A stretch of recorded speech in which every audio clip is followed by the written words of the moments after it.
regular session of our board meeting. If I could ask you to please rise and join us in the Pledge of Allegiance.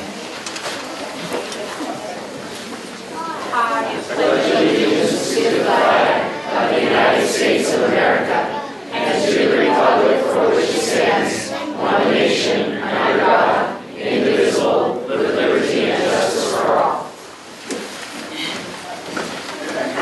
This evening, Director Sledman is going to walk us through some special student recognition. All right, so we're going to start with the recognition of the National Merit Scholarship commended students. Each year, our high school juniors take the preliminary SAT National Merit Scholarship qualifying test, which serves as the initial screen of approximately 1.5 million entrants to the National Merit Scholarship Program.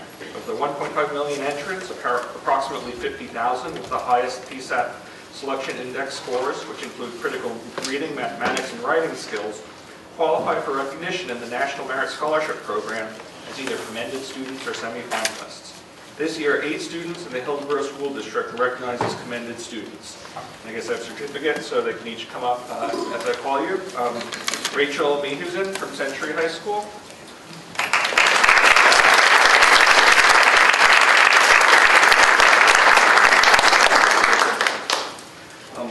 Megan Lintz from Glencoe High School.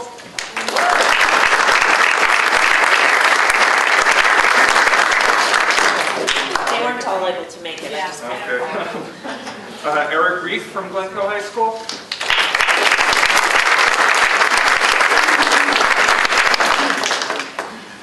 Michael Henninger from Glencoe High School.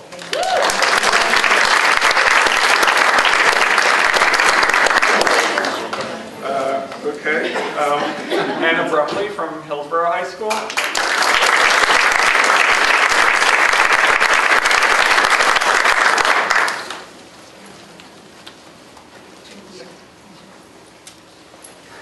Josie Thomas from Hillsboro High School.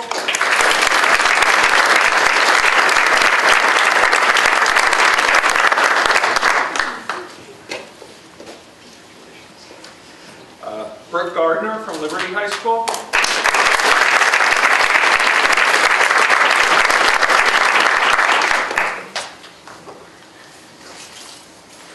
And Kyle Salek from Liberty High School.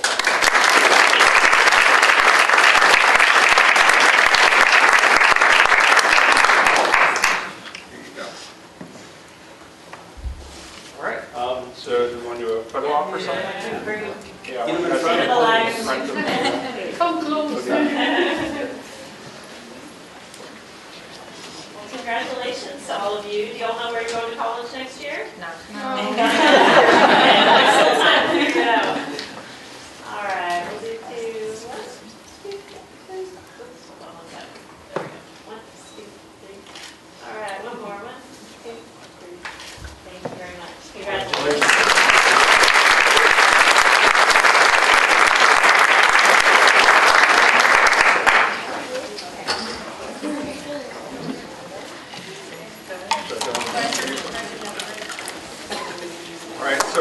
Next we're going to hear from the North Plains Elementary School Choir. Tonight it's my pleasure to introduce North Plains Elementary School 4th, 5th, and 6th grade choir. The North Plains Choir, taught by Marcia Kelly, practices Mondays after school and will soon be performing at the Washington Square Mall, the Oregon Zoo Lights Festival, and the Hillsboro Holidays celebration.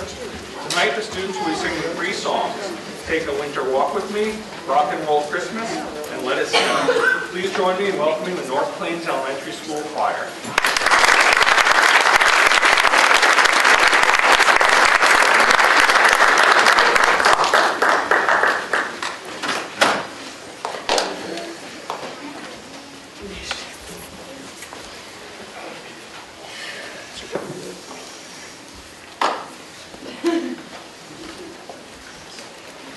Thank you all very much for being here. They're beyond excited. It was hard to keep them down in the home. Are you ready? Smile. Breathe. Okay, here we go. Ready? 1, 2, 3, 4.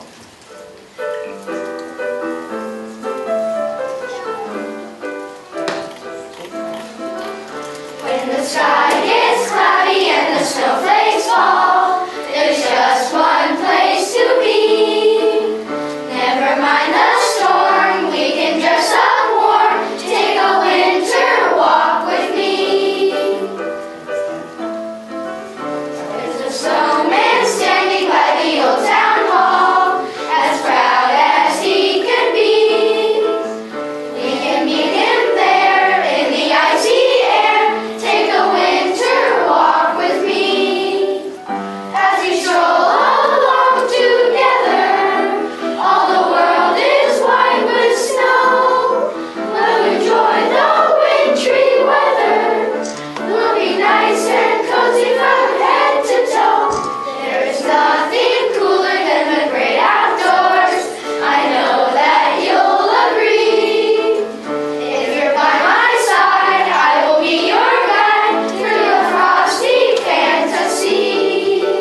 Rock and Roll Christmas. Good morning. And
and one of our favorite songs, Let It Snow. Oh, yeah. Ready? That's awesome. And we're going to do it our way. Right, guys? Yeah. Okay, and hands up.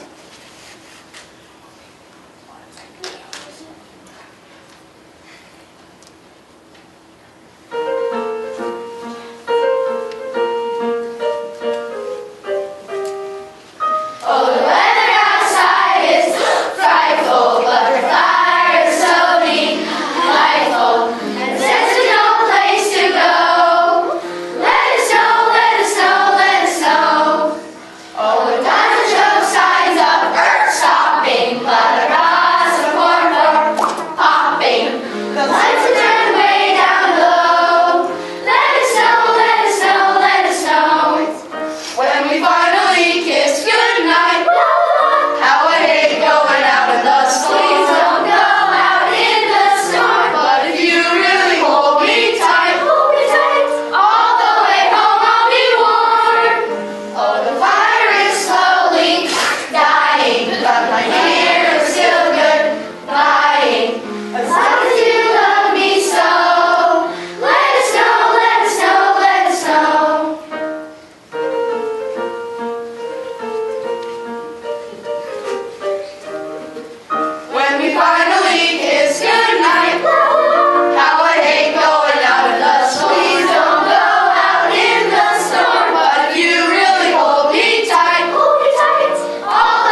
group shot of you, and I just want you to all, you stay, you scooch, and this front line maybe kneel down.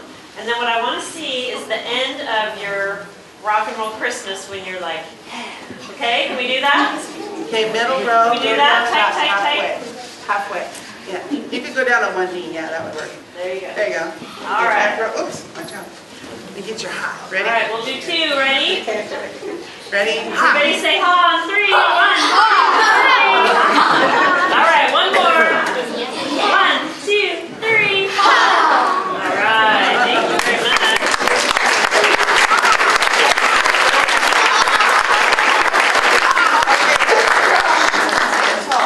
Face that way, one row at a time.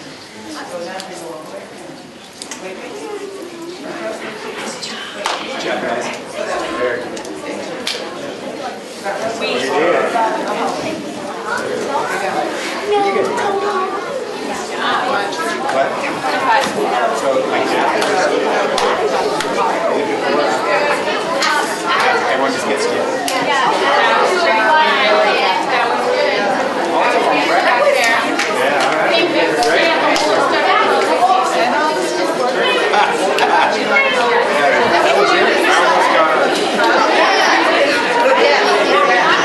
We do let it snow all the time, but we haven't done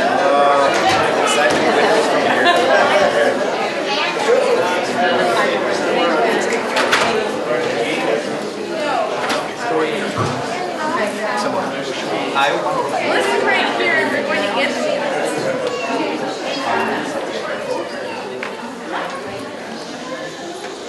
So as we get resettled and let parents and families leave, just a reminder before we approve the agenda, if you're here to speak to the board meeting, to the board this evening and wanted to provide public comment, there are cards on the back table, and you would need to bring those forward to the board secretary, Val Fatima, so that we can get those and get you on the agenda.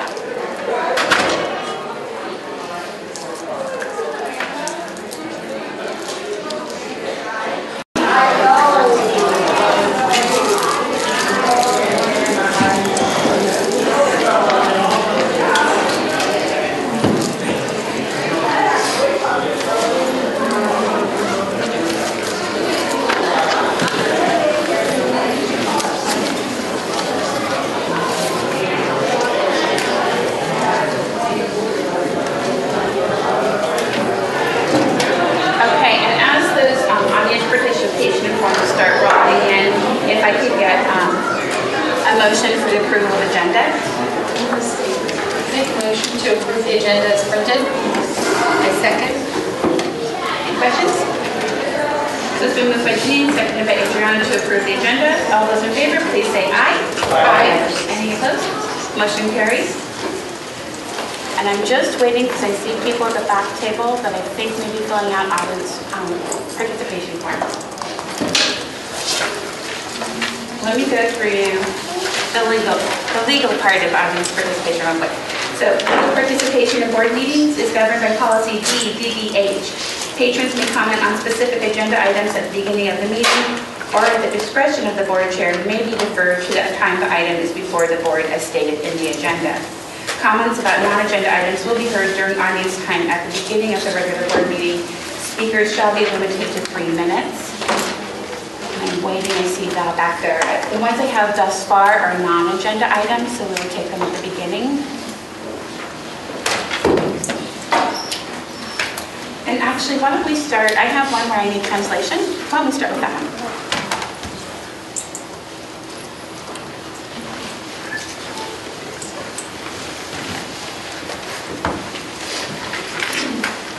Board members will have an opportunity, translator will help us, so if you have a comment, we typically have comment, but because we need translation, this would be an opportunity to, if you had something at the end of this, and only because I'm trying to complain about translation.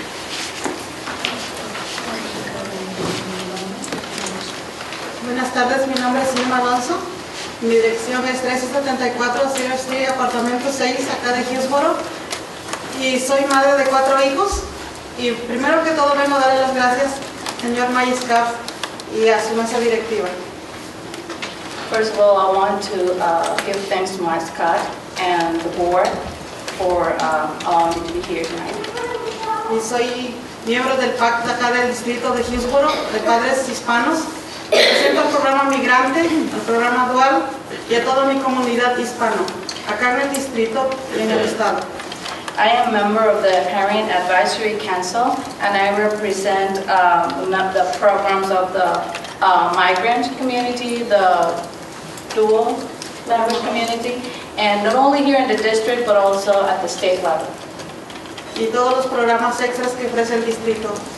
Yeah, and all programs that the district offers. Hola, mi nombre es Laura Gómez. Mi número de dirección es 1622 S. Waldo, apartamento 16.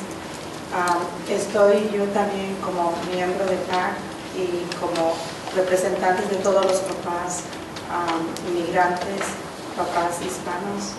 I'm also a member of the PAC, the Parent Advisory Council, and I'm here representing all the parents and all the Hispanic community. Doy gracias por dar la oportunidad de estar aquí presente a todos ustedes en la mesa directiva. I thank all of you for allowing me to be here tonight, especially the board. Y que sepan de que estamos aquí representando a todos los papás del programa migrante y todos los papás latinos, hispanos, y que estamos preocupados por el bienestar del estudio de nuestros hijos. We're here representing all the parents and all the students in the Hispanic community, and we are here to tell you that we are worried and we're concerned about the wellness of our children. Y apoyar a nuestros padres del programa migrante para que a la vez apoyemos a nuestros hijos en la educación y así sigan preparando para su futuro. And we are here also to support all the parents in the migrant program so they as well can prepare and help their children for their future. Y hacerles saber de que sí estamos interesados y sí queremos estar presentes en la educación y gracias por su tiempo. And we want to let you know that we are really concerned and we really care about the education of our children, and we want to thank you for your time. Y yo les quiero dar las gracias a todos ustedes.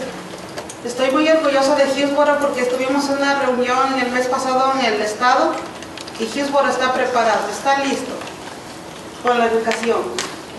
I want to thank you and want to let you know that we were in a state meeting, and I want to let you know that Hillsboro is prepared with their programs. You are prepared, and I want to let you know and thank you for that. Y estamos muy preparados y también yo quiero que sepan que estoy dispuesta a colaborar con ustedes, con el distrito, para motivar a más padres y que sigan creciendo los programas y que sigan creciendo nuestros hijos, que no terminen la educación en la high school. Quiero que todos sigan adelante y mi propósito es no solamente involucrar a pocos padres, a muchos padres nuevos para que sigamos creciendo. Y de verdad gracias porque en el estado estamos bien, en un nivel muy alto, muy preparados. Let us state we are very well prepared, we're at a high level, and we want to thank you for that. We don't want the education of our children finished at high school. We want that to continue on, and we want to motivate other parents to be part of these programs, and we are here to let you know that we care, and that we're working, and that we're willing to work on that matter. Y como yo siempre he dicho, para mí no es una limitación la tecnología, porque yo no hablo inglés, yo no tengo celular, yo no tengo nada de tecnología, siempre estoy presente en la educación de mis hijos y estoy apoyando al distrito y aquí voy a estar siempre para lo que yo les pueda ayudar. Gracias. And I also want to let you know that technology is not a limitation for me. I don't have any technology, I don't have cell phone. I don't know, I don't speak English, but that doesn't stop me to be here, to support my children, to support our school, and to help our Hispanic community. Thank you. Gracias y recordar que las vacaciones son para descansar, pero también para regresar después a nuestro trabajo con más ganas de seguir trabajando. Gracias. So just to remind you that after vacations are not only to rest, but it's just to renew our strength, to come with new strength to keep working and working harder. Gracias. Thank you.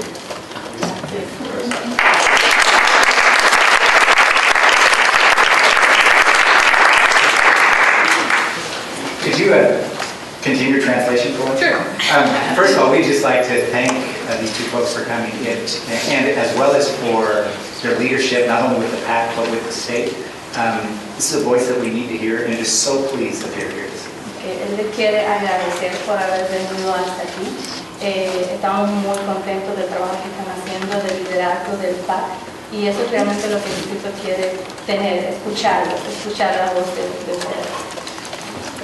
Last year I had the opportunity to visit a PAC meeting, and I'll be doing so again in the next couple of months, and I look forward to hearing their specific concerns and comments at that time as well. El año pasado tuve la oportunidad de visitar una de las reuniones del PAC y él quiere que próximamente vaya a ir a visitar el PAC nuevamente para que escuchar de ustedes sus preocupaciones, sus intereses, sus inquietudes. Muchas gracias y bienvenido. Thank you. Well, thank you. Okay, and so we'll start with public comment. The first one is John Gazelle.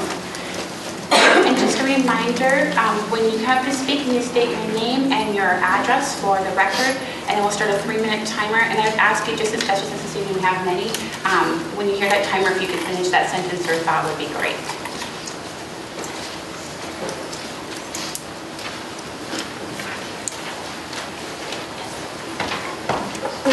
Good evening, ladies and gentlemen of the board. My name is John Gazelle. I live in Portland at Metzger. And I am here as a retired attorney, a civil rights attorney, and I work with so many Hispanics, and I have a great deal of love for them and their race. I want to quote from a constitutional case of Moore versus East Cleveland, 1977. Our decision established that the Constitution protects the sanctity of the family precisely because the institution of the family is deeply rooted in this nation's history and tradition. It is through the family that we inculcate and pass down many of our most cherished values, moral and cultural. I'm not questioning your morals or your attitude, and I compliment you on your agenda that you are going to have abstinence stress in the sexuality part of it. However, it mentions also not to the exclusion of other things. The other things is what I'm concerned with. A Hispanic woman told me at Mass today that it is a custom among Mexican families not to discuss sexual matters with their children. If this is true, therefore, Hispanic children are much more vulnerable to state sponsorship by Department of Education, which is involved deeply in this sexual education through the sexuality conference they had in April over at Seaside, and which relies heavily upon Planned Parenthood. What can result from this, because Planned Parenthood encourages, and they'll be involved in your sex education program, don't mark me wrong, because they want to have promiscuity, to encourage more abortions, because that's how they make their money, along with our tax dollars. We're worried about the teachers influencing these young Hispanic children who have been taught that abstinence is the only way for them to act until they're married, because sex in marriage is in our Catholic faith is the only thing that's accepted. And what happens is it encourages children to be involved in sexual activities, resulting in sexually transmitted diseases, abortions, total immorality, and this is something that we want to avoid for our Hispanic children. So as they say, muy peligroso a sus niños. And that's what I wanted to finish with, so I do thank you for your time. Thank you. Next is Rachel Kitchen.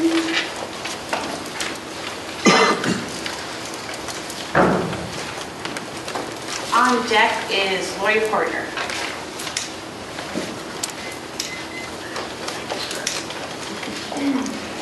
Good evening, thank you. Rachel Kitchens from Hillsboro. Do you want the full address? Yes, please. 2461 Southeast Bonnet Court, Hillsboro. I didn't draft the comments, but I'm the parents of 3 children. Last year I had them in elementary and middle school and high school. And I wanted to respond to the comment that was made that there haven't been many parents who have come forth with concerns about the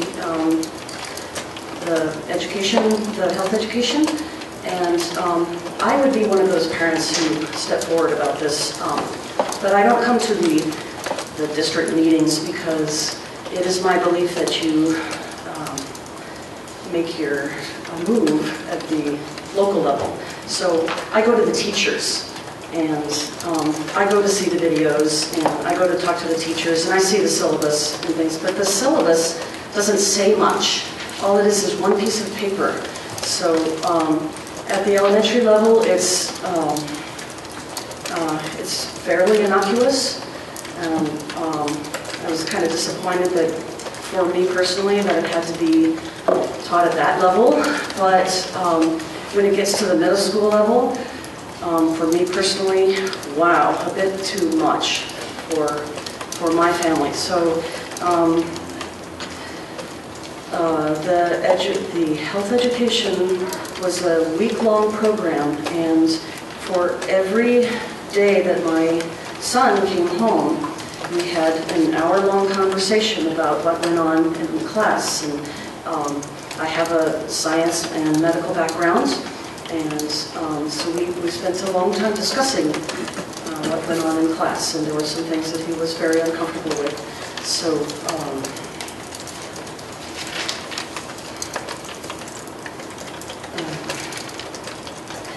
as far as the opt-out option, that is something that we've considered, but if there's only 1 or 2 kids that are opting out, that makes them stand out an awful lot.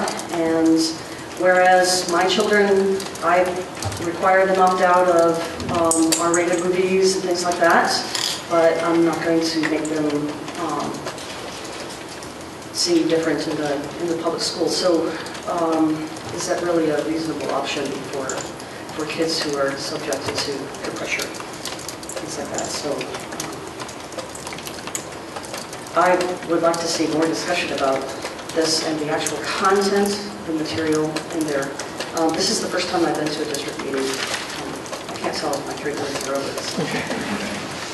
I have no idea. I did try to, at the very beginning of the year, I asked the health teacher for the syllabus, for the textbook, and for materials. And I was given a syllabus, of course. They didn't have enough textbooks for me to look at. And so, and I haven't been able to find the material online, so there's just too many names and things. It's not quite as easy to access as I would hope. So, thank you very much. Thank you. Lori? And then on deck is Nancy Hirsch.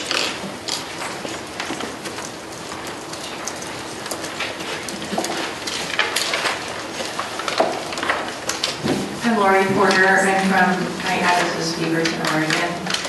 7700 Southwest Everett. And I represent a number of parents who got in touch with me. I'm a co-founder of Parents' Rights in Education, and I just wanted to thank Travis for meeting with me after last school board meeting, where I made some comment. And I know at your previous meeting here, the discussion was about improved communication with parents, and I commend that. That's great. But I'd like to point out that I think prior to the issue of communication with parents, the policy that you guys are looking at, the specific verbiage and words, really need to be clearly defined and justified. Not just for parents and guardians, but for teachers. So they know the boundaries behind what will be discussed in the classroom and what will not. And that goes beyond, to me that needs to be established before even curriculum adoption. What is going to be covered and what is not going to be covered, and what kind of parameters. I don't know if you guys have a plan of instruction for K through 12 sex education right now, but I know that's a requirement and that's one of your tasks. So that plan of instruction would be, okay, the teachers are going to cover this, X, Y, Z, and they're going to emphasize this, they're not going to talk about whatever. So I really strongly urge that you define the terms and that you have a plan of instruction so teachers know what and what not should be taught, and parents have a better idea, not just curriculum, because curriculum could be, used or collect dust on a shelf, depending on the teacher, and what kind of, in addition to curriculum, you've got the links, and you've got supplemental materials and YouTube videos and this and that parents need to be able to access and view specifics. So thank you for your time, and I would be happy to talk to anybody in the future. Thank you, Nancy. And on deck is Georgia Perry.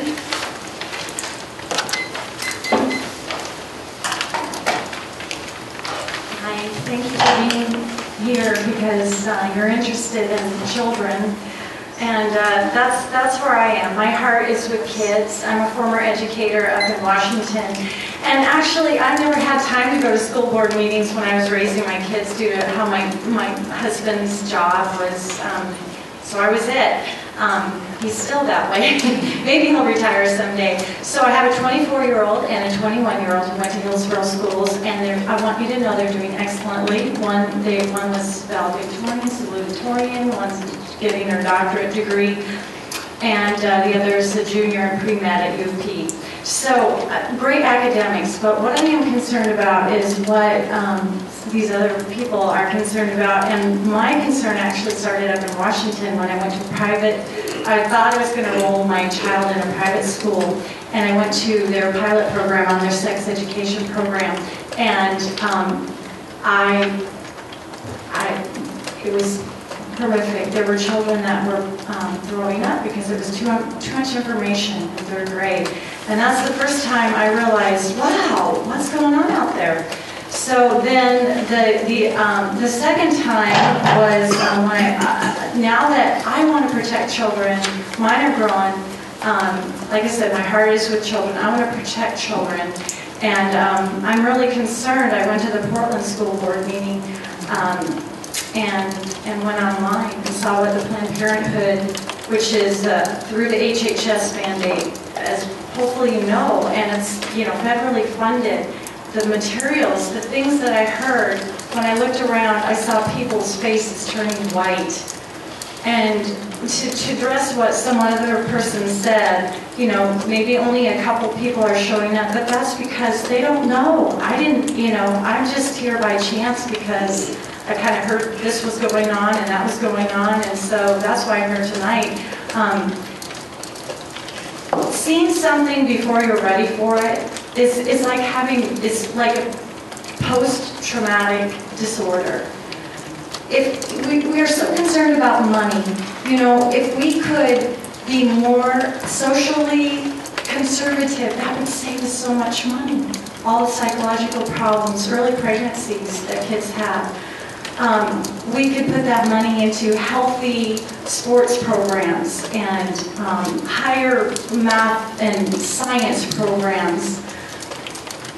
We need to really consider that when we consider who our leaders are, who our government leaders are.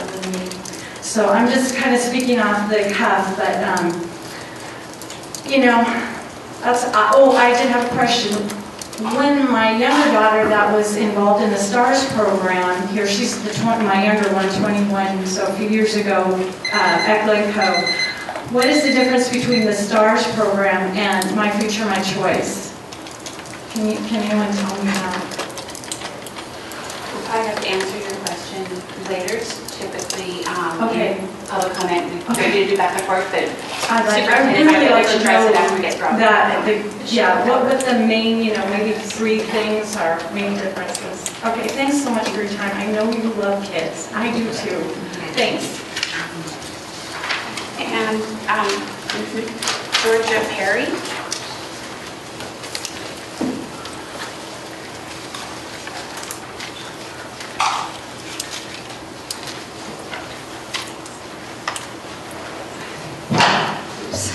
My name is Georgia Perry, and I'm 23076 Northwest Chestnut Street.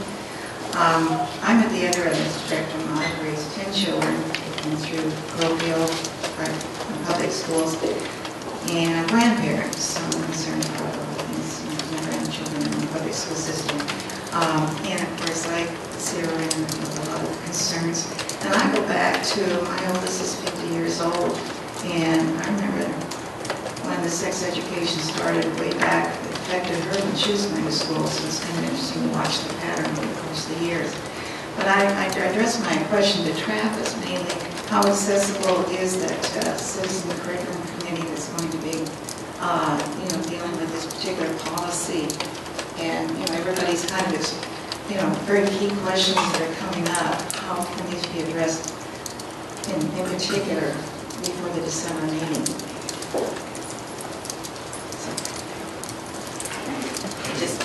Yeah, the last couple speakers, we will have Travis get in touch with both of you, so don't think this is going anywhere, but this isn't the time for a back and forth, so Travis will get in touch with you. Travis, your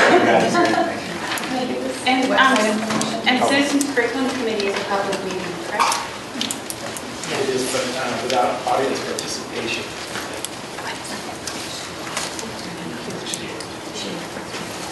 All right. Thank you all for coming and sharing your thoughts with us tonight.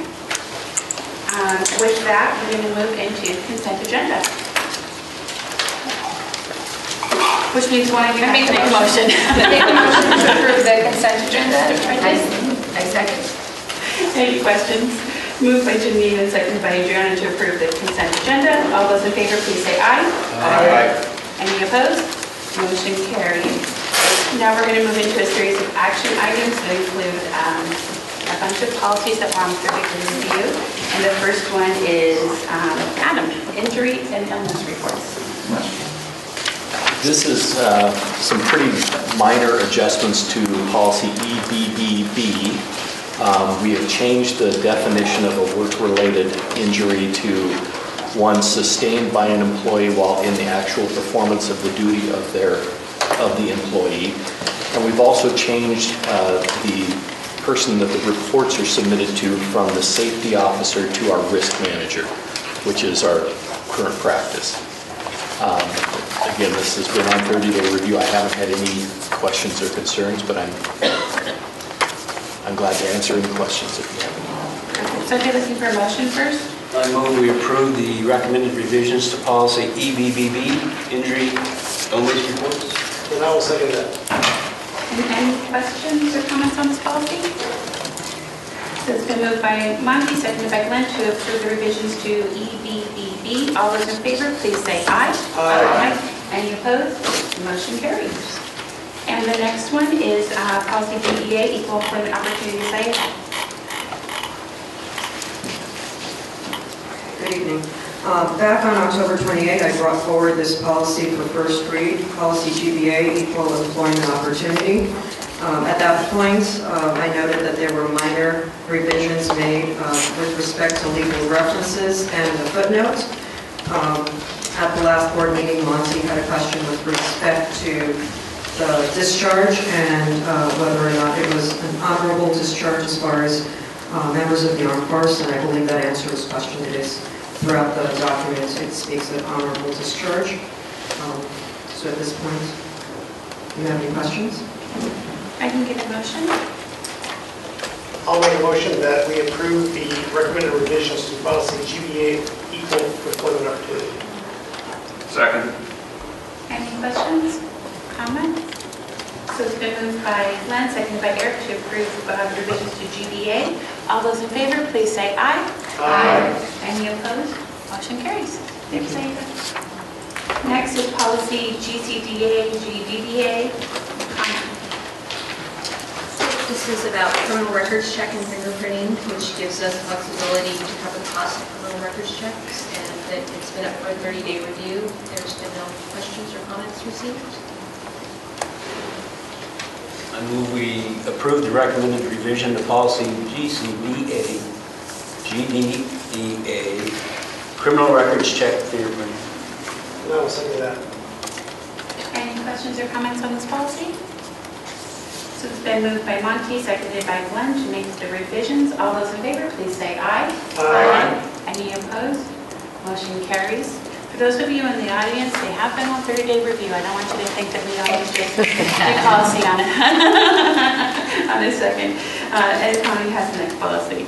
So the next one is for CCG license evaluation of administrators connected with Senate Bill 290. And so it has been up for a 30-day review with no questions or comments. I move we approve the revisions to policy CCG license evaluation administrators. I second. Any questions or comments on this one? So moved by Monty, seconded by Adriana, to approve the revisions to CCG. All those in favor, please say aye. Aye. Any opposed? Motion carries. Thank you. Thank you. You are off to a good start, I will just say. You've got 2 months in a row. That's pretty impressive. And the next one is Travis with policy IGBBA. So policies IGBBC and IGBBA have been under 30-day review with no public comment or questions so far. So I will make a motion that we approve the revisions to policies IGBBA, identification, talented and gifted, and IGBBC, programs and services, talented and gifted. Second. Any questions or comments for Travis? So it's been moved by Glenn and seconded by Monty to make the revisions to those policies. All those in favor, please say aye. Aye. Any opposed? Motion carries. Thank you. Awesome. John has the last one. John, have you brought us a policy before? I have not. All right. We are here to initiate. Let's introduce himself. There you go, Sarah. So I'm John Beatty, Director of Student Services. So we are talking about policy JGAB, restraint and seclusion. It's a policy brought 30 days before. There were no questions or comments. We had 2 minor revisions on pages 2 and 3, an explanation, and all designate. I make a motion to approve the revisions to policy JGAB, use of restraint and seclusion. Second. Any questions for John? Anybody want to rake them over the coals? We only do everything for John. All right, so it's been moved by Adriana and seconded by Eric to make the revisions to policy JGAB. All those in favor, please say aye. Aye. Any opposed? Motion carries. Welcome to the club. Connor has set the bar high. And with that, we'll move into reports and discussion. And the first one is the Northwest Regional ESD annual report. Mike, you want to kick us off? Do you want to come up?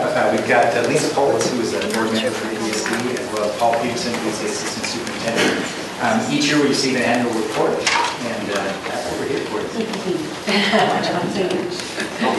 Okay. You did my first job. Our job is to introduce you. Thank you. Thank you, sir. Yes, thank you. We do this report every year. It's always a pleasure to be here and do this. I am trusting that the board members all have copies of the annual report. So what I'd like to do is just kind of walk you through just a couple quick things on here. Of course, I won't read to you, but I do want to point out a couple areas. The first is on the opening pages. You can see the major divisions of the ESD, and those are early intervention, early childhood, related services, Department of Schools, instructional services. You find those on pages 1 through 4, and of course the technology department description on page 5. And then if I can guide you to pages 9 and 10, there is a 2-page layout of the finances for all the districts that are in the Northwest Regional ESD. And of course the column over here for your district to see which services your district did purchase or make use of. And then that information is essentially repeated, a little bit of different tie-out and description, clear back on page 55, thank you. Page 55, there's some more description of some of those services in here, numbers of hours served, that kind of thing. And there's a total at the bottom of page 56 that does match the total on page 8 and 9 that I showed you. And that's essentially it. We have our local service planning that we do every year. The local service planning did occur this past month, and appreciated Superintendent Scott being there and being an active part of that conversation. The local service plan for next year was unanimously approved by the voting superintendents there. And then that will go back to the ESD board. Actually, it was approved tonight, and then will be presented to the remaining 18 school districts for their adoption prior to March. I do want to finish up by just sharing a couple items of good news. The Northwest Regional ESD Foundation awarded grants recently. There was a $1,000 grant awarded to applicant Heather Hafner, a life skills teacher. Hands-on culinary arts instruction for students with disabilities. And this is in the life skills program. She was on Dover's Shoes. Yes. Yeah, so that's great news. We're real pleased to be able to be a part of that.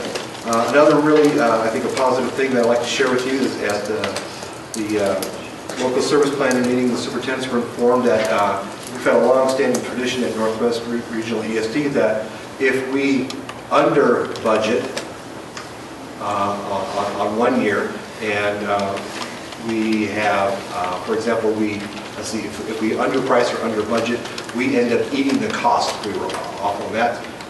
In the case that we over budget, or we have we go through a year and are able to deliver services for less than we said we would, in that case we actually rebate that money. So the good news for your district is that we were able to rebate back to the Hillsboro School District $170,000. $170,633 was for services for last year. So we were able to deliver services for better than we said, and we're giving that money back to you. So I just want to end on that bit of good news. If there are any questions, especially on the finances, I would direct you to talk to Mr. Stewart, who will talk with Janice Essenberg. And I'll do my best to answer any questions for you right now, if there's any. Anyone have questions? I'm sorry? The digital copy is in the board. It's a separate folder, and if you would like a paper copy, they are available. But rather than hand out, we give everybody their digital.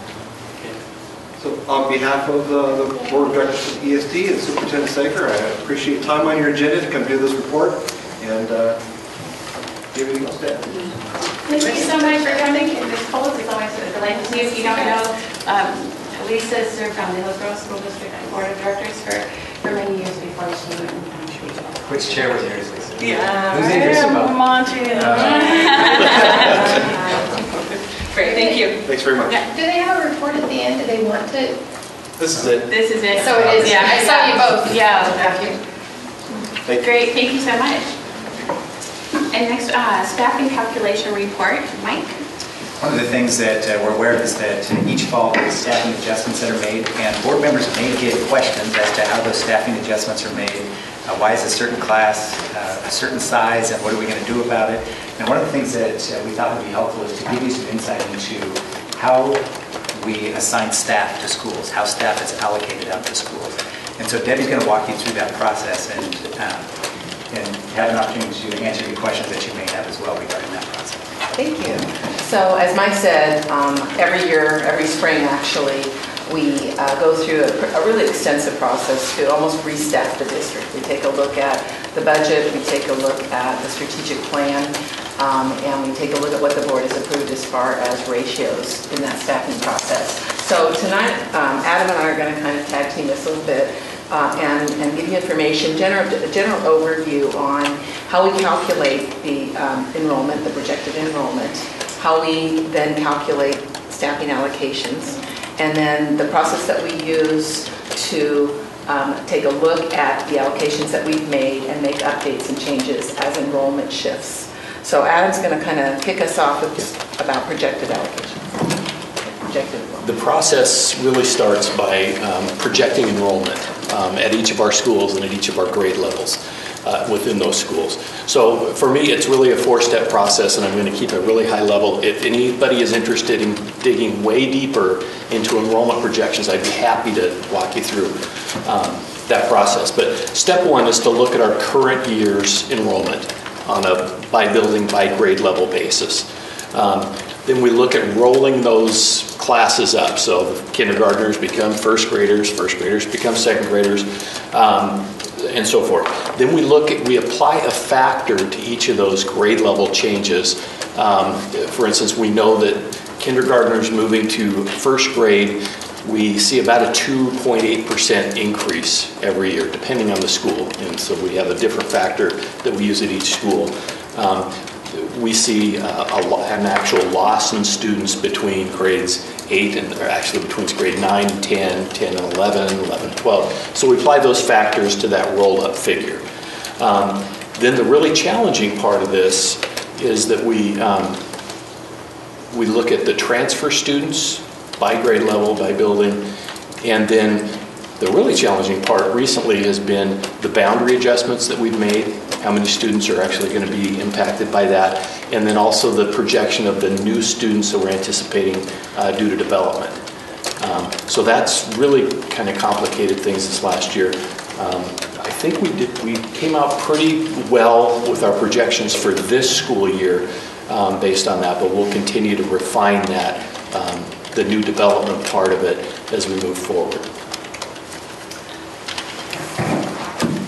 So once we get the projected enrollment from Adam, then what we do in HR is we will, based on what the budget committee approves as far as the student-teacher ratio in schools, then we move forward and we staff the schools based on the enrollment and the ratio. And we give the FTE to the schools. We give it in a staffing spreadsheet to them. And once the schools, the principals get those, then what they do is they go ahead and create their staffing plans based on the FTE that they've been given on that. And so we staff, we spend all summer long staffing. And this, we actually started earlier this year. We started in August to try and start monitoring the enrollment through Synergy because we knew we had so many different factors that played into this year with the transfer laws, with the opt-outs, with the schools that we had identified, and with the boundary changes. So we started looking in Century, we in HR did, to see as students were enrolling and they were transferring what the enrollment was looking like. So that was kind of earlier than we'd ever done that this year, just to kind of get a sense for where we were. And then once the office managers get back in August, the elementary office managers, we start to have them report to us what we call live body counts on a weekly basis. What kids that are actually enrolled. Synergy, there's a time lapse in Synergy, and so it's not necessarily up to the moment updated. So we try and get the live body counts.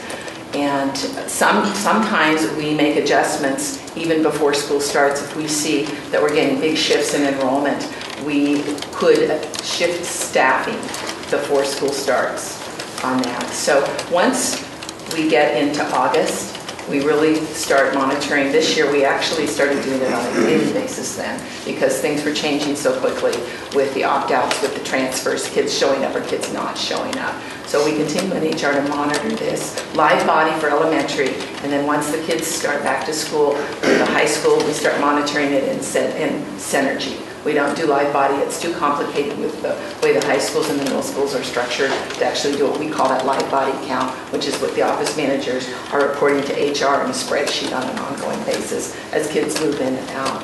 We have constant conversations with the principals about what the class sizes are looking like. We monitor that ourselves. We work with Dale and Matt really closely on this with the principals.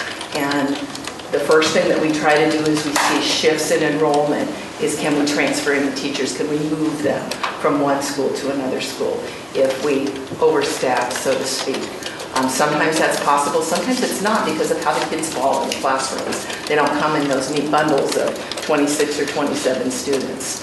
And so there are a lot of factors that play into whether we could actually take a staff member or take some FTE from one school and move it to the other.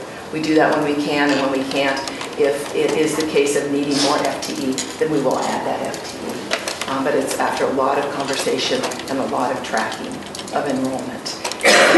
What we've done that's a little different this year, because of the opt-out and that it's continuing to happen during the school year, is that we have continued to monitor on a monthly basis and had to do some shifting even into the school year because of the shifting with opt-out kids coming in and out.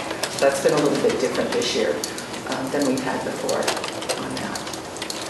So that's pretty much the process when we staff licensed in particular. Classified staff are also staffed on enrollment. So we have a ratio calculation that we do based on enrollment to give all of our schools discretionary, what we call discretionary classified hours for them to use. Title I, ELL, special ed, the departments make those allocations. So they will look at the needs, they'll look at their budgets, look at student needs, and then they'll allocate both their licensed and their classified staffing, and then they continue to monitor that. We actually met with special ed this year and did that together this year to monitor their staffing and shift as needed with the special education staffing. Questions for Debbie? The only other piece I would add is that the last bit of licensed staffing that we do is for music, PE, counseling, and those are also done as a percentage or a factor of enrollment. At the elementary level. Yeah, at the elementary level, we staff them based on some ratios and factors. At the high school, it's part of their general FTE that they're given, and then they staff their music and PE and CTE and those kinds of classes from their general allocations.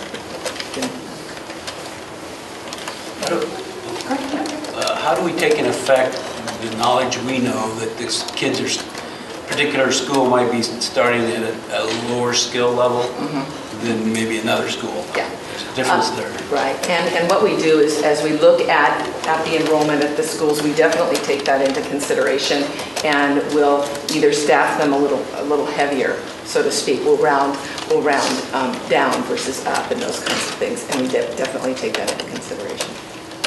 The other thing we do is we oftentimes put instructional coaches in schools that are highly impacted. Any other questions? Okay, thank you very much. Thank you. And next is first reading of a high school course modification proposal, AP Human Geography. Travis? Thank you. One of the roles of the Citizens Curriculum Advisory Committee is to review and make a recommendation to the board regarding proposals for new high school courses and also proposals to modify current courses. Tonight I'm going to introduce Lisa Allen, the chair of the CCAC, to talk a little bit about the proposal that's going to go on 30-day review regarding Advanced Placement Human Geography, which is a course that teacher Sammy Hayden and assistant principal Karen Shea brought forward as a course that, with your approval, would be available to freshmen to take for credit in place of world studies. So I'll let Lisa explain a little bit about the conversation that happened at the CCAC and their recommendation.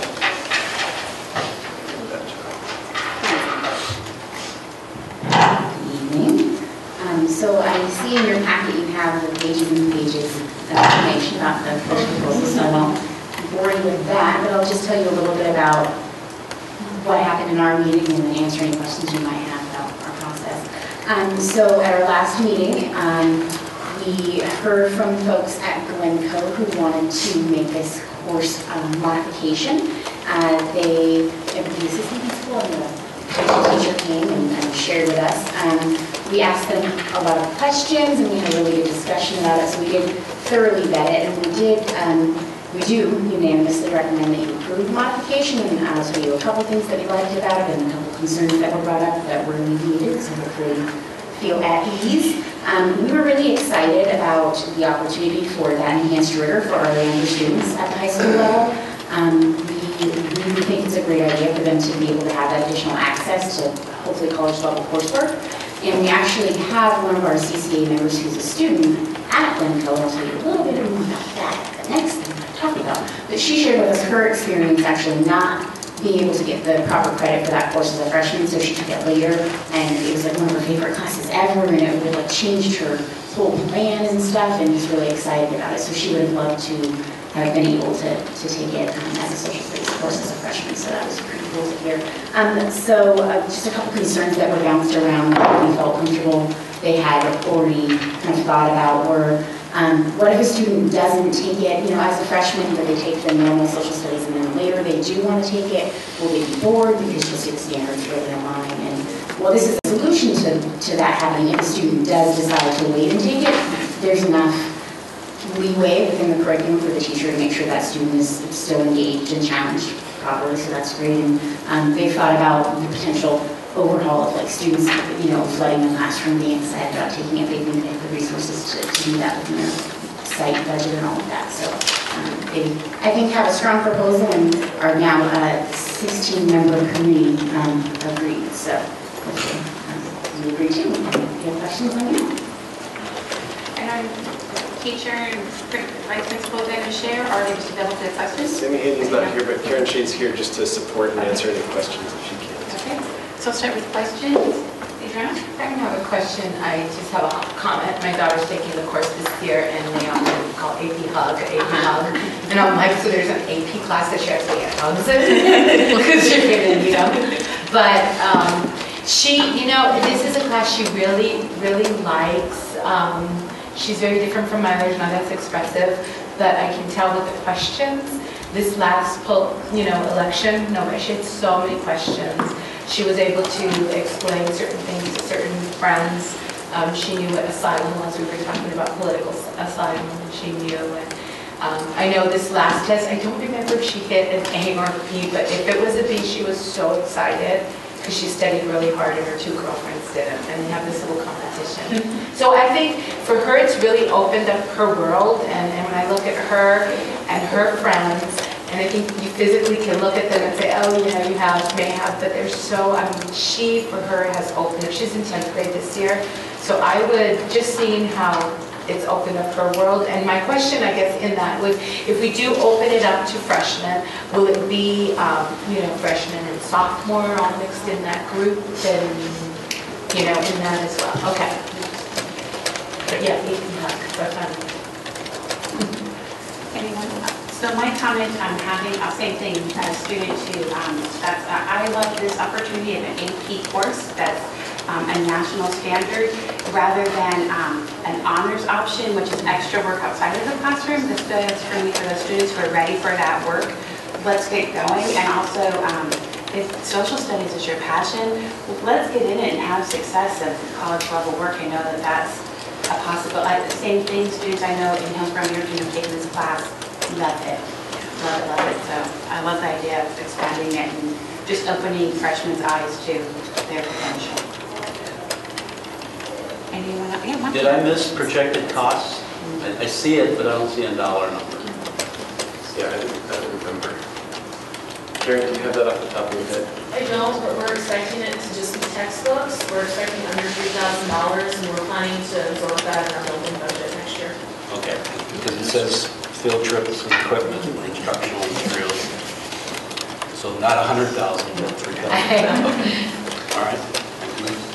It'll be a replacement for the social studies credit rather than an elective credit. Exactly. So that it actually shouldn't be a burden then to the system, given that they're taking one of the courses. Shouldn't we accept that if we see more students taking that course and there are textbooks or materials, we buy those to make sure that many students or more can take the course at the same time? I love that it becomes the equivalent and not an elective, so that they're not giving up the chance to try something else. That's great. Anyone else?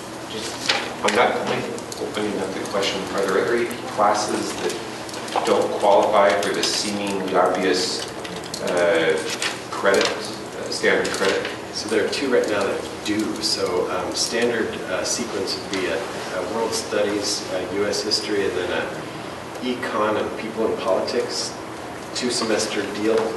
And the AP courses that would replace that, this would bring in line. So right now, AP U.S. History replaces U.S. History, and AP Gov replaces People in Politics and Econ.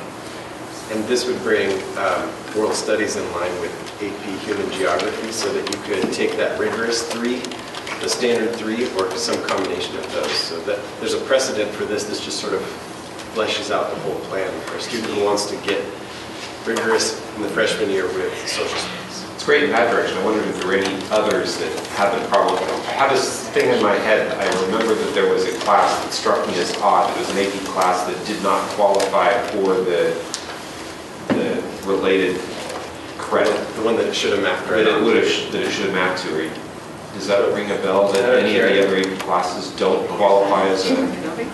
Anything you wish? No, it would have been. I don't have anything off the top of my head. Okay. We're always looking for that opportunity, and folks like Karen are looking to raise the rigor available to students at those younger classes, so we'll search. All right, and so this one is on, is it 30-day review or are we coming back in December 9th? The December 9th, I think, is adequate. Okay, so just if you have questions or comments between now and December 9th, you can drive them through this, but I think it's okay to go back at that point. Great, thank you. Awesome, thank you. And you actually have the next agenda item as well. All right. So we're looking for opportunities to show off what the CCAC is up to. And so Lisa Allen, as the chair, is here to talk about the revitalized team and some of the activities that they've been engaged in so far this year. And I just want to say thank you to Lisa publicly for her leadership in getting the CCAC being a real vital entity in our school district. And so thank you, and show off. Great. Well, we did not to disappoint, I guess, if you have not much for showing off, so we'll see. I'm really excited to be here, though, and update you guys and kind of tell you what we have been doing and we're going to be doing. Yeah, so I have 2 pages of notes in my little notebook, but I'm going to try and go as fast as possible because I think you guys are like on your earliest ending time ever, so I have to do that. So the first thing I just want to say is that the new policy that you all approved for getting new people appointed to the committee in the formal process seems so far, about to come on our 3rd meeting, to have been a really wise choice and has been really effective. So I want to thank you for that. It's been great. We have a super full table. Like I mentioned earlier, we have a 16-member committee now. We had 17, but one of the ladies had to step down because her youngest child is a senior at Glencombe, so she's doing a lot of volunteering for the grad night stuff and everything, and the ladies are at the same time, so she didn't go. There are almost 20 of us. That's okay. 4 of those people are students at 3 of our high schools, so that's pretty exciting. I asked you guys to consider making it required that students be on there, and you didn't do that, but you did give me more students than I asked for. So that, I guess, is a benefit. Thank you for that. That has been really helpful. Already, in a couple of discussions, the fact that students are there has been really helpful. Like I mentioned earlier, one of our students had taken this course and had a great perspective that we wouldn't have had otherwise, and I think it helped inform that decision, so it's been great. I'll talk more about the student thing because I have a thing later that I want to mention that. So yeah, and as people are coming, people are excited, people are engaged, and it's great to not just like have to wait for people to walk in and oh, we're going to get 5 people, or we have to take road, there are people. It's great. Everybody's really energized and really excited to dig in and so thank you for that. The second thing, we did elect our officers at our first meeting, so I'm here again, which means I was re-elected as the chair. That was great. It was very non-dramatic. I was nominated not by myself and I was unopposed, but then we did have some drama. You should have been there. It was a 3-way runoff for the vice chair position, so it was something else, yeah. And so we had little speeches and a paper ballot, and it was cool. And we ended up voting for Eddie, who is actually an HSD alum, who is now a successful college student, and he is serving as my vice chair, so that's pretty exciting. And he was not counted in my 4-student count that I gave you earlier for the supplemental, since he's technically a college student. So that was great. I want to share with you just a couple things about our work plan this summer. Travis and his support, Maggie and I got together and we drafted a work plan that just sort of is a fluid document that guides our work throughout the year. And obviously we're really focused on the math adoption that's happening, so we're spending a lot of time doing that. We're trying to prepare for any changes that might be coming with the science stuff. We're also trying to look forward to the coming year or so. We're going to be dealing with English language arts and social studies, so we have that in the new year as something for us to kind of dig into a little bit and just prepare folks on the committee for what might be coming and how to make sure that we can effectively make recommendations to you all. And we're also going to be delving more into the whole tech implementation thing and making sure that we're prepared for what may come with that. So we'll talk a little bit more about that too in just a second. I'm almost done, don't worry. Then the math study team, I just wanted to let you guys know that we've been really kind of integrating ourselves with them last year and this year, so that's been great. We've been getting reports from them, and they've been coming to our meetings, we've been hearing what they've been doing, getting updates, and also getting feedback, which I think has been helpful and hopefully will help inform what they end up doing. We also have been doing classroom observations, so we did that last year, and we did some actually this morning, and more are coming on Thursday. We were at Glencoe today, and we saw actually 2 different classrooms. We saw them do the HMH, which is a paper textbook version where they're writing in it, which I super love, and Super opposed to it. No writing in textbooks. It's so hard for me to get my mind around, because it's hard. And then we also saw a classroom that had Chromebooks, and they were doing something more digital, and it was a freshman class of Algebra 1, so versus geometry, so it was a really interesting dynamic. And let's see. So I guess just a couple things that I think we've contributed to that process. Really talking about if we're going to be moving in one direction, more digitally focused.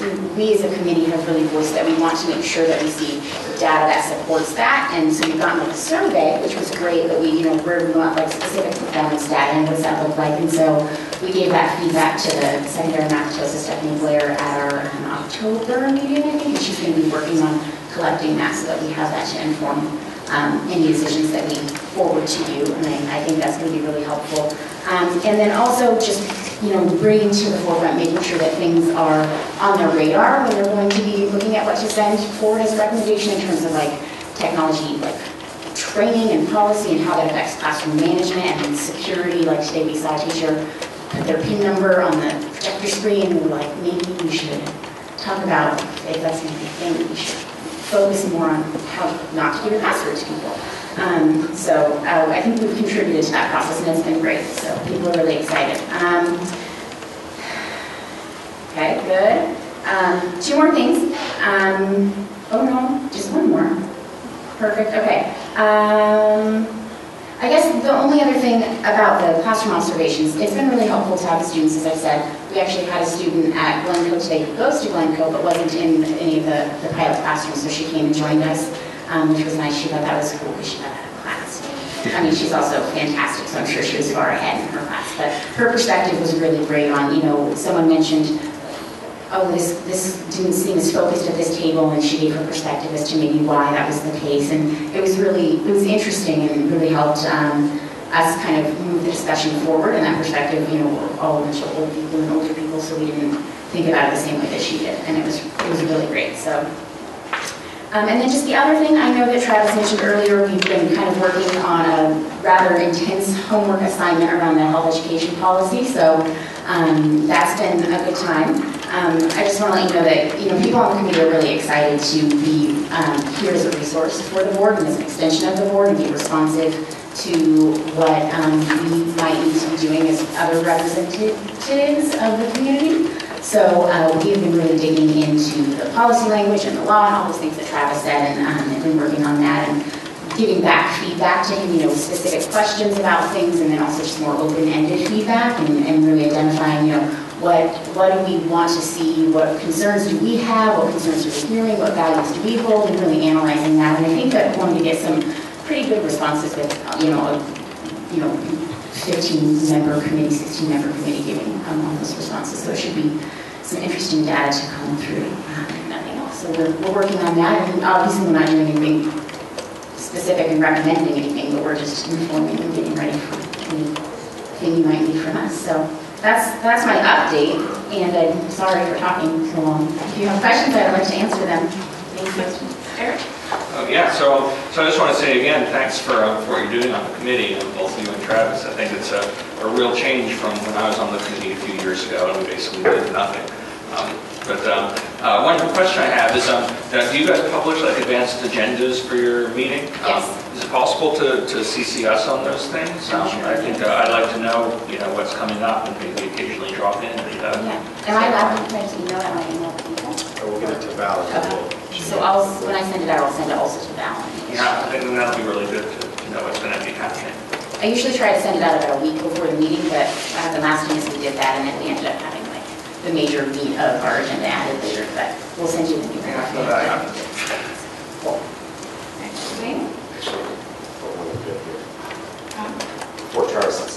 Okay. Okay. Anyone else for Lisa? Yeah, I would like to thank Lisa and Travis for the work they've done. I mean, it's a total night and day between what we used to have as a curriculum committee, and it's great. Thank you. Thank you. So since Travis thanked me, I just want to thank Travis since that was really embarrassing. I can be kind of a demanding person and repeatedly email when you don't give me exactly what I want. He's very I know. He's very tolerant of that and very positive and awesome. So I cannot wait to see these persons. He's a great handler. So. And Travis, I think we have one question for you on, I think maybe going back. Back one topic, clarifying, I remember what it was, and it actually relates to the discussion we were talking about the AP Hub human geography, and changing it to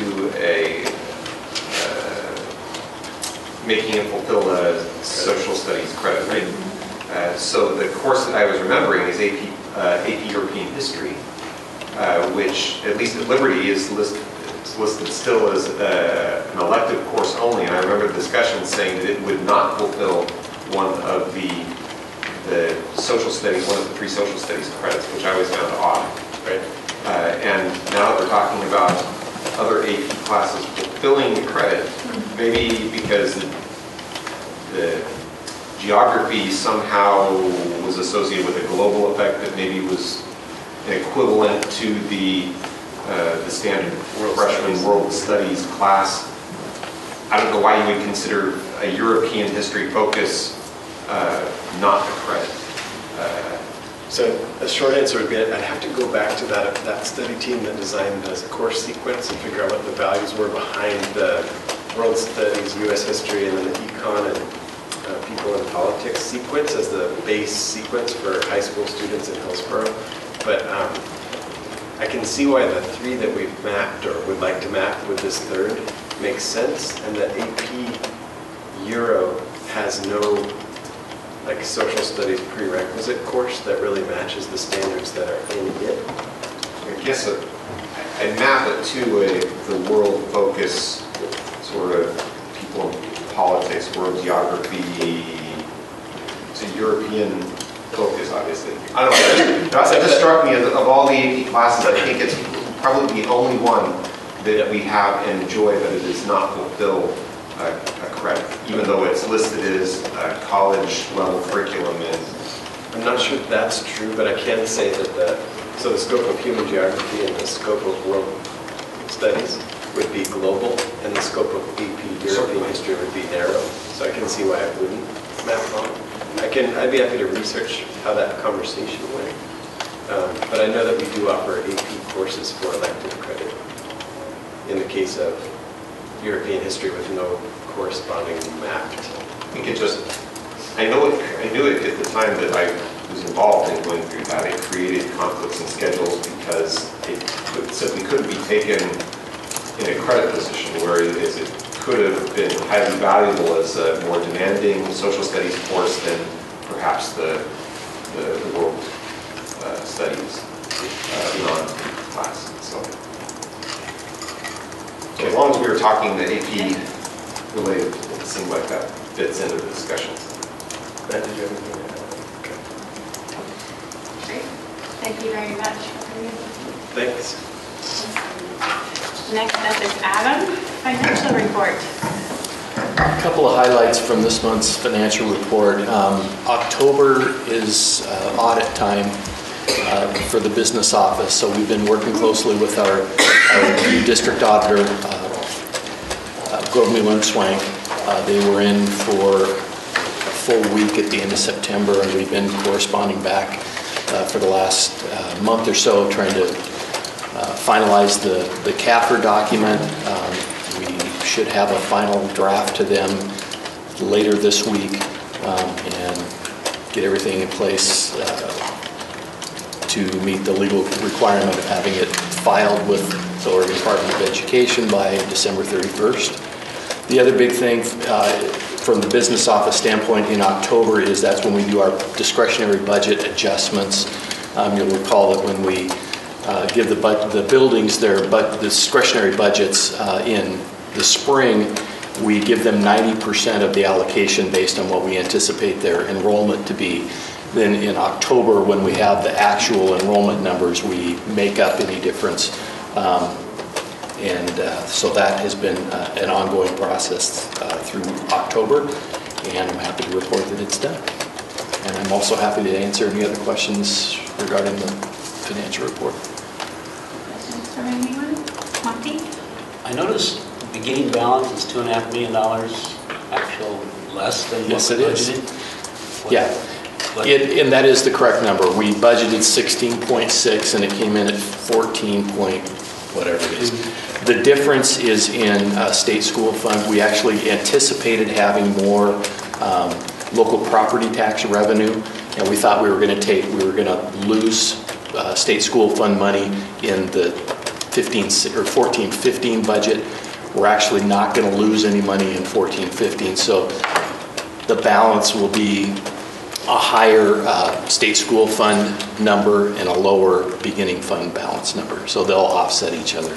So more revenues than we budgeted for. Yes, we'll have less revenue in beginning fund balance and more revenue in state school fund revenue. Any other questions or comments for Adam? Okay, thank you very much. And then we have the first reading of two policies. The first one is with PAIDA, policy GBN, JBA. Okay, so policy GBN, JBA, sexual harassment. We received OSBA recommendations, and there's some minor changes, and then there are two changes that I wish for you to pay closer attention to. One is on page 1 that talks about off-duty conduct, which has been included in this policy. Off-duty conduct which affects and interferes with a staff member or, a third party's ability to perform district business. So that was an addition to the policy that we've included. And then on the next page, the section that talks about in the event of a person responsible for the investigation is a subject of the complaint, then the Assistant Superintendent of Human Resources would be the person that would be holding the investigation. And in the case that person is subject to the complaint, then it would be the Assistant Superintendent of the Office of School Improvement. And they left it at that point. They didn't go any further. Hopefully, those two individuals are not part of the investigation. Other than that, minor changes. So. Anyone have any initial comments, questions? Janine? I had a question in regards to, I had some information that I received from a Oregon School Boards Association conference, and it's called the Healthy Teen Relationship Act Toolkit. It has to do with House Bill 4077 and really laying out some strong information. I recommend that folks get this information from the Oregon Coalition Against Domestic and Sexual Violence. This in here specifically, because of that House bill, it specifically mandates that each school district adopt a policy addressing teen dating violence. And I was wondering, is there an area, you don't have to get back to me because I just am springing this on you, and I apologize. You don't have to. I mean, I do want you to get back to me, but I want you to. Okay. But I mean, yeah, and I'm just curious where that. I think there was, Casey brought us one that was around safety. Was that last one? I want to think it might have even been older than that, but I specifically remember teen dating violence. And it was, and I still don't remember if it was in a harassment one or where it was, but I remember that topic. Okay. And I want to say it came from Casey, and it was one of those safety ones, so we need to ask. I'd be happy to look into that. Yeah, that would be great, because this information that I received from OSBA is extremely, it's a very good document. Surfaces information and statistics that are very alarming about teen dating violence. That it just lays out a really important for parents, students, and staff. And so this is really good information. And that's the Healthy Teen Relationship Toolkit, correct? Yeah. Could you share that with Val so maybe we could all get access to it? Yeah. We scan it. Do you want to loan it to me for a day or two? I can loan it for you if you want to scan it. That would be an easy way. Yeah, there's for some. us to see it. Yeah, it's. Copyright. No, it was given out. It's from OCA. The website, I mean, there's a website at ocadsv.org, but I mean. I can also Yeah. email them and ask permission to share it electronically. I've done that on things. And Yeah, perfect. It's really good. Any other questions or comments on this one? Monty? Just the first change that you mentioned. Yes. Are we going to have employee training on that? I mean, that kind of opens up a big can of worms there, just stating it in one sentence. So we go through their online training every year at the beginning of the school year, and once this policy is approved, we can do some supplemental training in our buildings just to make sure that our employees know That they understand what that they that actually understand means. the implication of this, because it goes beyond the walls of the school, into our community. Correct. Well, it opens up a big can of worms about interpretation of that too. I think we need to communicate what our interpretation of that is. Anything else? Okay. And remember, this one coming back in December or January? December. So this is coming back December 9th. So if you have questions before that, you can directly send them. And the next one is Steve, policy LBE. Yeah, this will be pretty simple. Mel and I wanted to make sure that we were overcorrecting on this one. This one's actually just more of a technical change. The language from the state under 581, OER 581, identifies rules governing charter schools. It used to be in Division 20. Now it's going to be in Division 26. So wholesale, they moved it from 20 to 26. The only change was a comma and a dash, and we changed the legal reference on the font page. So we just, in interest of full disclosure, wanted to run that by you, but it's pretty simple. Anyone have questions for Steve on this one? Okay, and same thing, it comes back to us on December 9th. Great, thank you. What are you implying by that dash?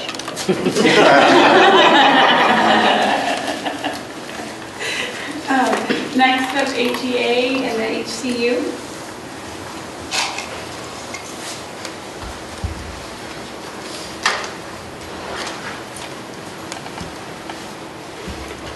Hi.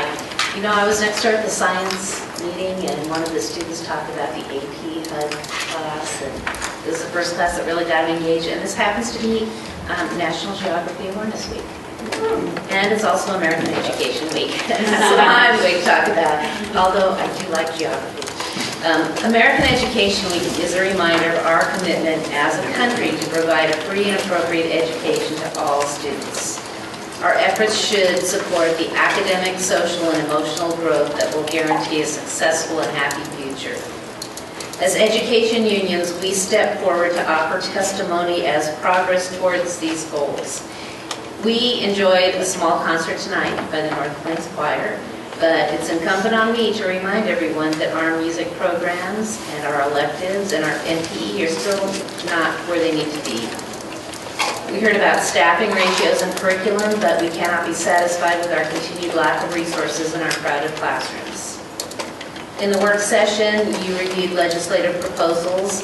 We will also be at the legislature seeking support for education that includes funding to recruit and retain highly qualified educators, funding to support their efforts toward engaging and challenging learners to ensure academic excellence, and funding to achieve the schools that our students deserve. Thank you. Hi, I'm Shar. I'm here for HCU. We are the support staff. Classified are the first to see the students in the morning. We're the last to see them at night. During a normal school day, classified touch students' lives in so many ways. Yeah, they keep the school clean. They also keep their eye on the students. They keep the school safe due to the unseen work of a plumber who keeps the water running, the electricians who keep the lights on in the room. Imagine classrooms that are dark. Not very practical. Our children are served hot meals, and for some of our students, they are the main meals of the day, or the only meals. We support teachers in classrooms. We help make sure that the education that Hillsboro has promised to engage and challenge all learners to ensure academic excellence is provided, and we help deliver that on so many really tangible levels. Not the ideals, not the teaching knowledge that's coming from the teacher and the books to the students, but to create a comfortable environment so a student can learn and not be hungry and not be cold and can get there safely and can get home safely. That this environment is calm enough for our students to learn in. And that's one of the big things that classified supplies. We're not just the groundskeepers, we're also the office staff in every building. We're the ones who comfort the child that came in with this great need. We are the people who see them on a day-to-day basis and support the teachers so that they can do the fine work that this district really has set levels, high standards for our students to achieve. We are basically an underpinning, but we're also an overpinning. We are the tech people. Sometimes we forget the fact that classified people are the ones who are running your payroll. They are the people who are paying the bills that the district comes up with. Classified people are not just doing menial, hands-on, take the garbage out everyday jobs. They're also doing the highly technical jobs. And I think that we often focus, at least from my point of view, the classified, tend to focus on the most needy of our people, of our classified people. We look at the ones that are the lowest paid, or the ones where there is not enough help. But I want you to recognize, too, the people in the tech department who make your dreams come true. They're classified people. So if you have a chance to see one of these folks in action, please give them a nod, give them a thanks. We also, right now, are running in the dark since the time change. And so we're bringing kids home in the dark, and I work for transportation, so this is very poignant to me. You never think about the mechanic who changes all the light bulbs on that bus so that at night those kids get off the bus safe. But he's there, and he's doing his job. You never think about the guy who puts the windshield wipers on there so when it ices up and snows, he can see where he's going. They'll even go out and take a bus off the road that doesn't have proper lights because the students aren't safe. They will literally take another bus there, load those kids on, and take them on a bus that is safe and take that other bus back to be repaired. The lights are incredibly important. They keep the wheels turning so that every child gets home safe and sound every single day. We are the support for the grand plan of education. I would encourage you to thank classified employees when you see them and recognize some of the fine work that they do, which oftentimes is very subtle behind the grand plan, but it's essential. It will not happen without us.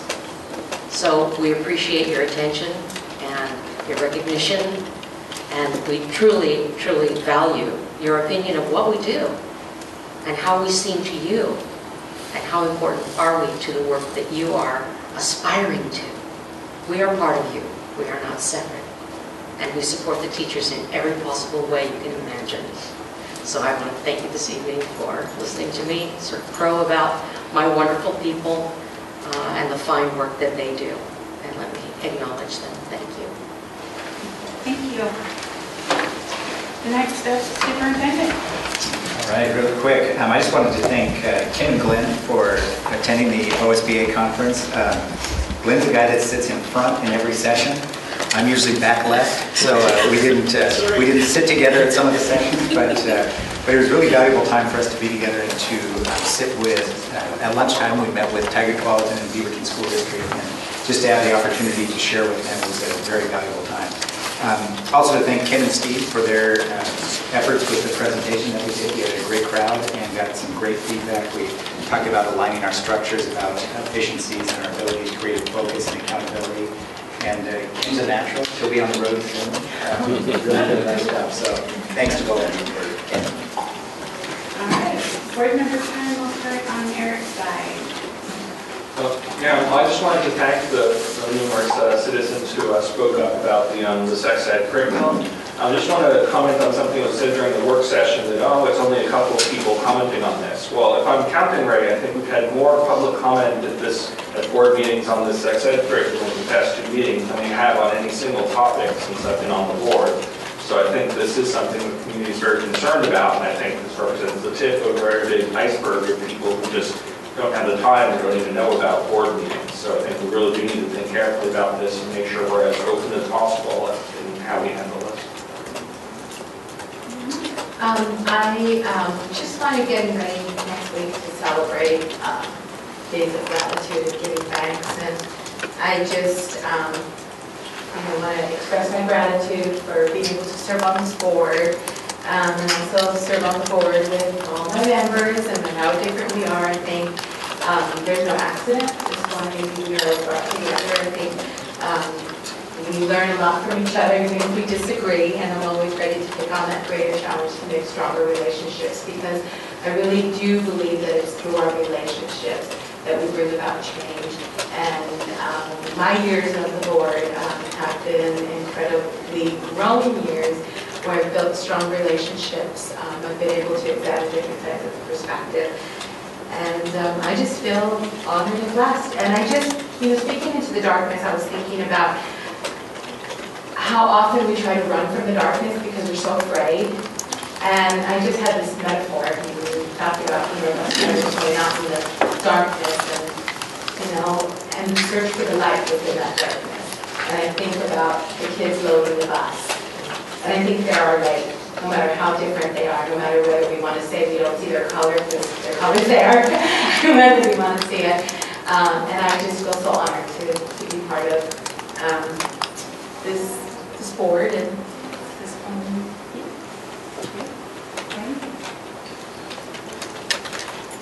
I just had an opportunity this week to ponder the nature of gratitude and it being not a consequence of a good situation, but an attitude at all times, regardless of the situations that we're in.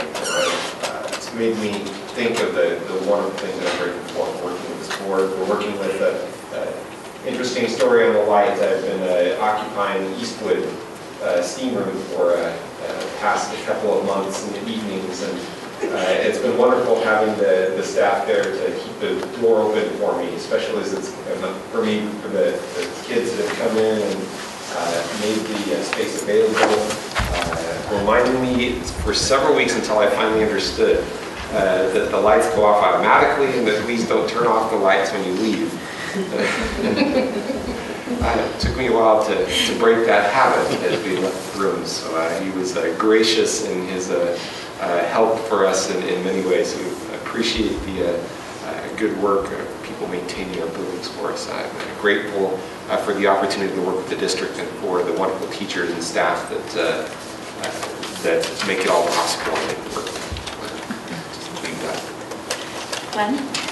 Well, first off, I wanted to thank all of our guests who prepared for us tonight, from the kids, the wonderful choir that we had, to the Spanish speakers, which I thought that was fantastic, that they came out there and took a risk, frankly, to come before us. And so that was just fantastic.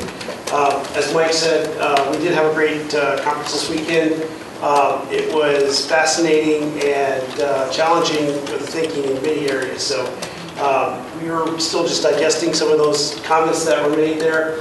But I think that it was a real positive thing for us to be part of that, to be with our peers, and to pick up their new ideas and to incorporate it in what we do here. So it was a great weekend. And yeah, I'm just happy to be on this board too. And just really, really enjoying serving in this role. So thank you to you all. Janine? I just wanted to say I appreciate the parents that came forth tonight and spoke. I think that I wrote down one of the points was that making sure that we know that we take into heart the wellness of our children here in the district, and how much the two parents really appreciated us really always taking that into consideration. And I think about the discussions that we're having with the parents that were coming and talking about the policy that's under 60-day review. A couple of points just came to mind for me is that I want us to also think about that it's like this narrow focus that everyone is focusing in and calling it sex ed, and that's where we're focusing. And this whole topic of discussion is just a larger, it's a larger subject. It's about women's health. It's about health situations. It's about this. It's about healthy teens. It's a larger subject. So I'm an analogy girl. I tried so desperately to come up with an analogy, but I couldn't. But I think it's important that our job is we have the standards, and we have 63 pages of them that I looked over and did not memorize, but it's important that we provide factual information, and that it is the parent's role and to have a conversation about values and morals. So I commend the parent for speaking up and saying that when her son would come home from this class, that he would have issues with it, and she sat down with them and had a really deeper conversation about it. That is perfect model of what we could ask for in any circumstance of any of our curriculum. So it's definitely the role of our families to be able to instill those values and morals within their kids. And we had a student here tonight, and she left, but she was here because she's working on a project for her senior project, and it's about women's health and sexual, and the sex ed program, and the concerns of incorporating the health with PE. And she was doing a report at school, and she Googled some stuff, and how she knew about this meeting was that it immediately took her to a blog, and it talked about coming to the Hillsboro School District meeting and what was going to be discussed. And she was like, whoa, what is this? What is going on?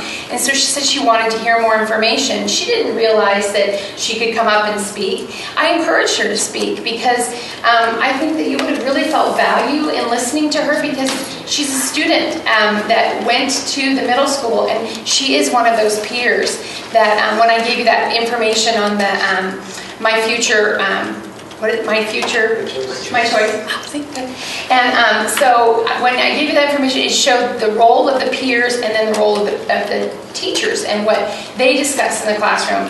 And she was like, yes, that is what we do. We don't delve into the information that she saw on the video or heard about the video that was discussed. We don't talk about those things. Our role is as a peer to come and speak to other students about issues of, what was discussed in that. And so she really wanted to speak. She may come and speak in December, but I think that it's important for us to have these discussions, because it's hard for me, and I think it's wonderful when folks come and speak, but there's a lot of more misinformation tonight at the mic, and I was like going, I wanted to comment on it, but I think when people look into more stuff, they'll realize that there's roles that are far beyond birth control and abortions for Planned Parenthood.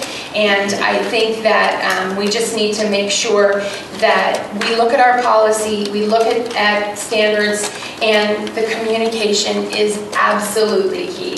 So I commend the plan that was talked about upstairs, involving the citizens curriculum, involving making sure that meeting with parents. I commend that, and I think that's fabulous. And it's a very positive move forward. And also, I had to laugh because when Wayne said something about Occupy Eastwood, I immediately had like this vision of Wayne and like the Occupy New York, Occupy Wall Street, and I was like, what is he doing? So I'm really glad that you went into further discussion about what exactly that meant. But anyway, I robots taking over. Yeah.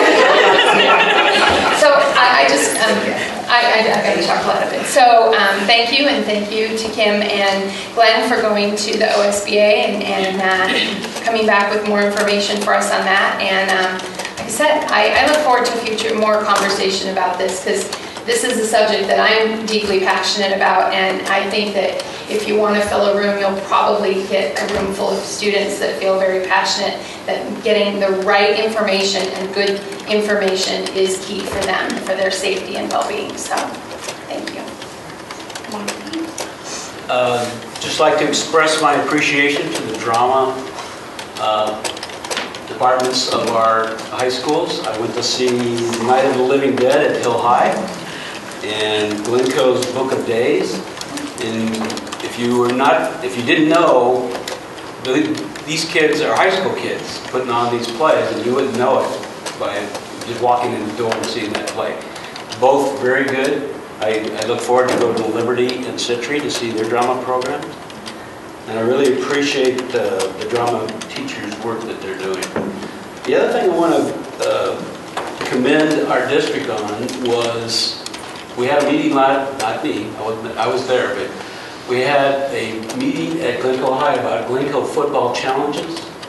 And it was a great meeting because the players, parents, coaches, administrators talked it out. They got in a public forum and talked it through.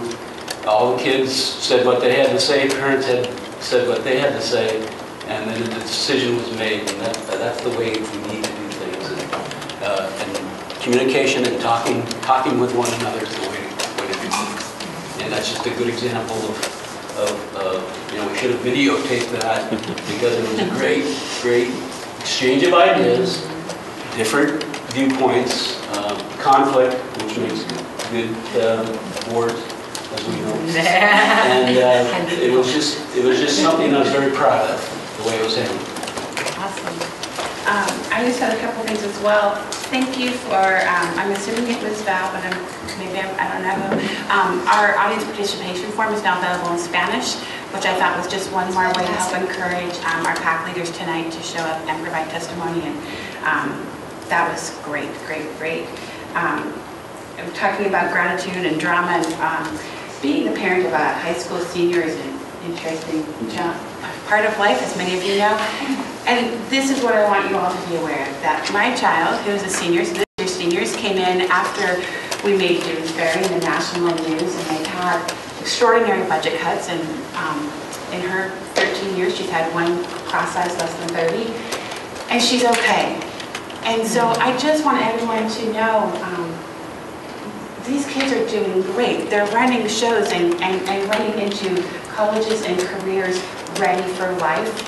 I would have loved to provide them with more, but the more time I spend with high school seniors, the more assured I am that they are going to take care of us. That they are ready for the adventures that are coming ahead of them, and that keeps me grounded in this work every day, of that gratitude moment of they're okay, they're doing really great, and it's fun to see where they go, and it's everyone working together to make that happen. And since I'm living in that moment right now, it's all I'm thinking about. So with that, we will be adjourned. Are you 17?